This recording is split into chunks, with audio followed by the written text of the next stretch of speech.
বিসমিল্লাহির রহমানির রহিম। দর্শক, আপনারা হয়তো দৈনিক চাঁদপুর জমিন এবং অনুপমা জাতীয় পত্রিকার মাধ্যমে অনেক খবরাখবর পাচ্ছেন। আমরা এখন যার সাথে কথা বলবো তিনি হলেন মাওলানা হাফেজ কারি এবং বাংলাদেশের মধ্যে দিনী ইসলাম প্রতিষ্ঠায় যিনি অবদান রাখছেন এবং বাংলাদেশ খেলাফত আন্দোলনের নবাগত মহাসচিব মাওলানা ইউসুফ সাদেক হাক্কানির সাথে আমি এই যে সামনে যে কুরবানি আছে, এই কুরবানির যে আমরা তো অনেকে যারা আমরা আছি, আমরা কুরবানি সম্পর্কে, কুরবানিটা কিভাবে দিতে হয় এবং কুরবানি এই যে কুরবানির আগে 10 দিন কিভাবে আমরা কুরবানিটা কি কি নিয়মে আমল করলে কুরবানির আগে এবং মুসলমান হিসাবে আমরা আমাদের আমলগুলি আমাদের আল্লাহর কাছে কবুল হয়, এই বিষয়ে আপনার সাথে একটু যদি বলেন তাহলে দর্শকরা জানতে পারে। আলহামদুলিল্লাহ ওয়াসসালাতু আলা নবী আম্মা বা'দ। আল্লাহ রাব্বুল আলামিনের দরবারে লাখ লাখ শুকর যে প্রতি বছরের ন্যায় এবারও আমাদের সামনে ঈদুল আজহা। ঈদুল আজহাকে কেন্দ্র করে বিশ্বের মুসলমানরা বিভিন্ন আমলের সঙ্গে জড়িত থাকে। বিশেষ করে নফল রোজা, আরাফাতের রোজা এবং বিশেষ করে হজ এবং কুরবানি।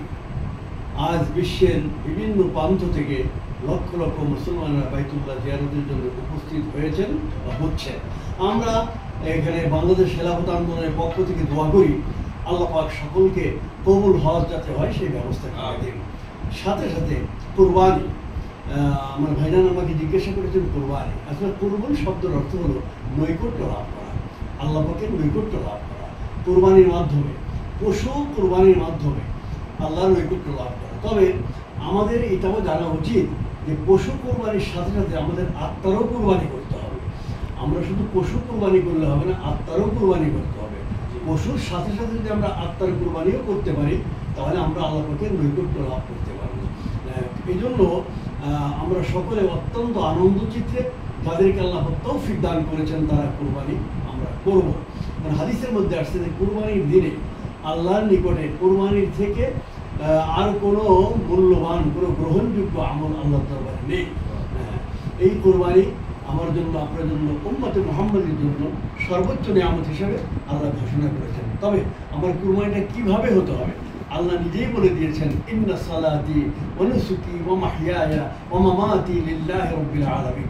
আমি যে কোরবানি করব আমার সর্বপ্রথম নিয়তকে ঠিক করতে হবে যে আমি একমাত্র শুধুমাত্র কেবলমাত্র আল্লাহকে খুশি করার জন্য আমি কোরবানি করছি।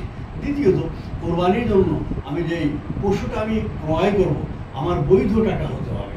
অবৈধ টাকা দিয়ে আমি পশু খরিদ করে কোরবানি করব, এই কোরবানি আল্লাহকে টাকা বলতে কি বোঝায়? অবৈধ টাকা বলতে আমি যেমন সুদের টাকা, ঘুষের টাকা, চাঁদাবাজি, অন্যেরটা জোর করে আমি নিলাম বা কারো হক নষ্ট করে আমি সেই অর্থ উপার্জন করলাম, ইত্যাদি ইত্যাদি।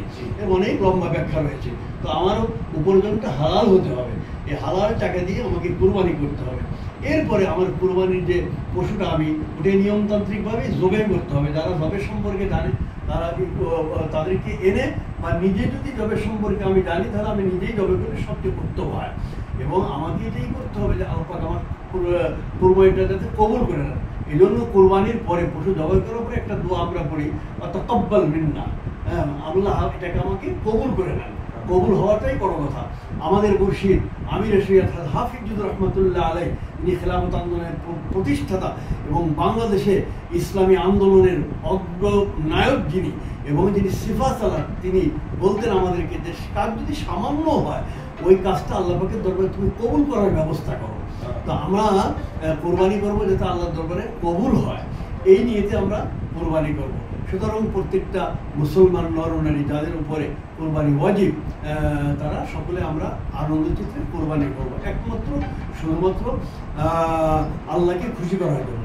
তো বাংলাদেশ খেলাফত আন্দোলন ঈদুল পক্ষ থেকে আমরা ঈদুল আজহার শুভেচ্ছা জানাই এবং দেশবাসীর যত মুসলমান ভাই বোন আছে সকলকে আন্তরিক শুভেচ্ছা জানাই এবং সকলে যাতে আনন্দ চিত্রে কোরবানি করে আল্লাহ পাকের নৈকট্য লাভ করতে পারেন, এটাই আমাদের মনের কামনা এবং মনের বাসনা। আল্লাহ পাক তৌফিক দান করুন। ধন্যবাদ। আরেকটা বিষয় হলো, আপনি যেহেতু মুফতি মাওলানা হাফেজ, আপনার কাছে একটা প্রশ্ন হলো যে এই যে আমরা অনেকে শুনি যে 7 ভাগ 8 ভাগ এই যে বিভিন্ন ভাগে আসলে কুরবানি এটা কয় ভাগে বা কি নিয়ম এটা কুরবানি মূলত 7 ভাগই চূড়ান্ত, এর বেশি দেওয়া যাবে না, কম দেওয়া যাবে। 7 জনে একটা গরু বা একটা মহিষ 7 ভাগে দেওয়া যেতে পারে, কিন্তু এর বেশি দেওয়া যাবে না, আবার কমও দেওয়া যেতে পারে। আবার একটা খাসি বা দুম্বা এটা একজনেই দিতে হবে।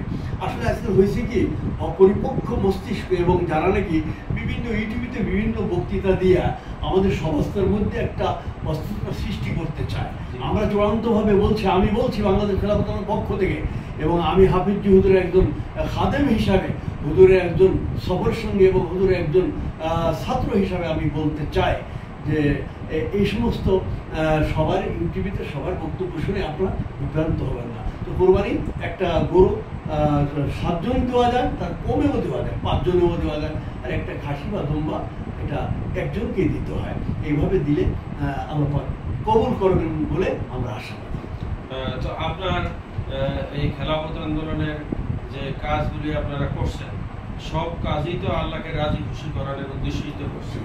তো এই ব্যাপারে আপনি দর্শকদের উদ্দেশ্যে যে এই ঈদের একটা শুভেচ্ছা আপনি আমাদেরকে আমার ইয়ার পত্রিকার মাধ্যমে একটা ঈদের শুভেচ্ছা জানাইতে পারেন বাংলাদেশে। বাংলাদেশ সবাইকে তো ঈদের শুভেচ্ছা আমি জানাচ্ছি, আমাদের খেলাফত আন্দোলনের পক্ষ থেকে, আপনার পত্রিকার পক্ষ থেকে আমি শুভেচ্ছা জানাচ্ছি, এবং আপনি যে আমাকে সময় দিচ্ছেন এই জন্য আপনাকেও ধন্যবাদ জানাই। এবং আপনার এই পত্রিকা যে প্রচার প্রসার আরও হোক, এবং আল্লাহ পাক আপনাকে দীর্ঘ আয়ু দান করুক, এটা আমার মনের কামনা এবং বাসনা।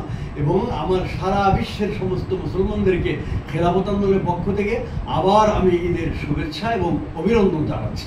দর্শক আপনারা